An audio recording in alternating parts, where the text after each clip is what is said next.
Kamu pernah belajar ini. Ulat masuk ke pompong. Di dalam, ia berubah. Kupu-kupu keluar. Transformasi. Metamorfosis. Keajaiban alam. Kamu sudah tahu cerita ini sejak kamu berumur 7 tahun.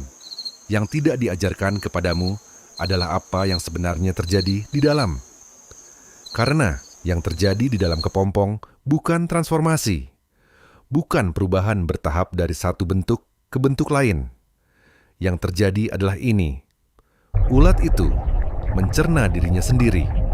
Hampir seluruh tubuhnya, otot, organ, jaringan, dilarutkan menjadi cairan. Ilmuwan menyebutnya dengan satu frasa yang tidak akan kamu temukan di buku pelajaran SD. Cellular soup. Dan dari supe itu, dari kehancuran hampir total itu, sesuatu yang sama sekali berbeda dibangun dari awal. Hari ini kita masuk ke dalam kepompong, dan apa yang ada di sana jauh lebih luar biasa, jauh lebih brutal, dan jauh lebih indah dari yang pernah diajarkan kepadamu. Versi yang kamu pelajari terlihat seperti ini. Ulat masuk ke pompong. Di dalam, sayap tumbuh. Antena terbentuk.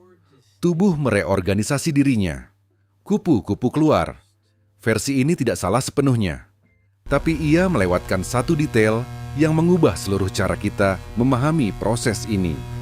Pada awal 1990-an, sekelompok peneliti mulai menggunakan teknik mikroskopi yang cukup canggih untuk melihat apa yang sebenarnya terjadi di dalam krisalis Manduka sexta, ngengat tembakau, pada berbagai titik selama proses metamorfosis.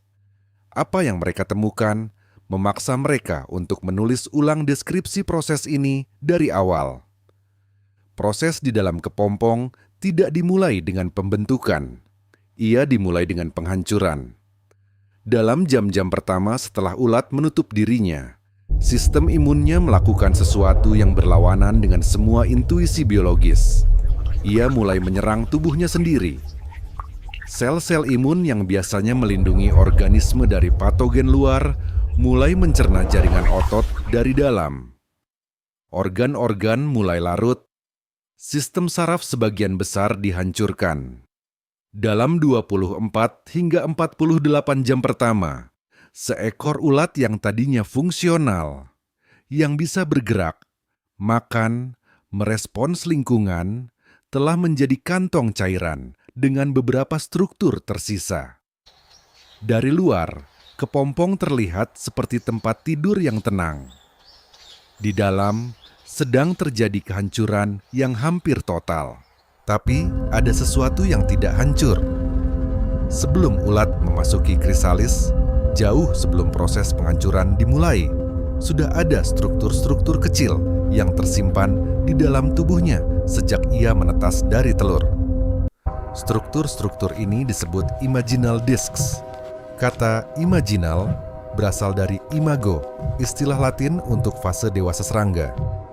Imaginal discs adalah, secara sederhana, instruksi untuk kupu-kupu yang disimpan di dalam tubuh ulat menunggu saat yang tepat untuk dieksekusi. Seekor ulat yang baru menetas sudah membawa di dalam tubuhnya disk terpisah untuk sayap kanan, sayap kiri, mata majemuk, antena, kaki, proboscis, organ penghisap nektar yang akan ia gunakan sebagai kupu-kupu. Masing-masing disk adalah klaster sel yang sangat terorganisir, dengan instruksi genetik lengkap untuk membangun struktur dewasa yang spesifik.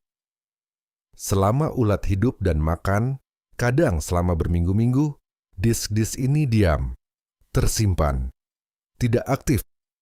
Mereka menunggu satu sinyal. Sinyal itu adalah lonjakan hormon yang disebut echidison, yang dilepaskan ketika ulat mencapai ukuran dan kondisi yang tepat untuk memulai metamorfosis.